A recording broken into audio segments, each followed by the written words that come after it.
Ikvienā lauku sētā neiztrūkstoši ir viena vai pat vairākas saimniecības ēkas. Dažādi šķūnīši un garāžas atrodas arī mazpilsētās pie daudz dzīvokļu namiem. Valdība pieņēmusi lēmumu, ka no šā gada 1. janvāra visas garāžas un palīgēkas, kas lielākas par 25 kvadrātmetriem, var aplikt ar nekustamā īpašuma nodokli, piemērojot tādu pašu likmi kā dzīvojamajām ēkām.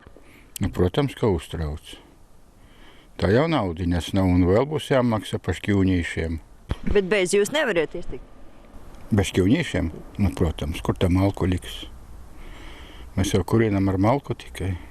Aplikt vai neaplikt, tas atstāts pašvaldības ziņā. Zemgalē pārsvarā nolemts tā saucamo šķūnīšu nodokli nepiemērot, jo daudzviet padomu laikā būvētās ēkas zemes grāmatā nemaz nav reģistrēts, un to izdarīt praktiski nav iespējams, jo vajadzīgie dokumenti nav atrodami.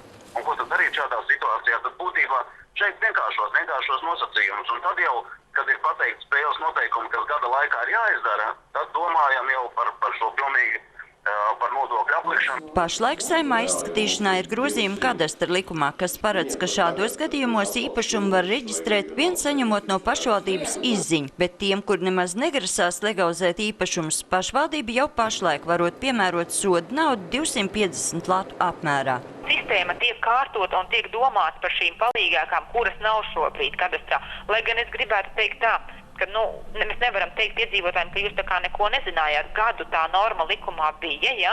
Viņi tā kā varēja jau sagatavoties ar šo situāciju. Viens no ratajiem, kas neraugoties uz neskaidrībām nolēmis tomēr nodokli palīgākām piemērot, ir Dobeles novads. Mēs nedomājam, ka mēs iegūsim lielu naudu, bet mēs šo darbu uzsāksim, jo vēlu vai agri pie šī jautājuma būs jāatgriežas un viņš būs jāsakārto.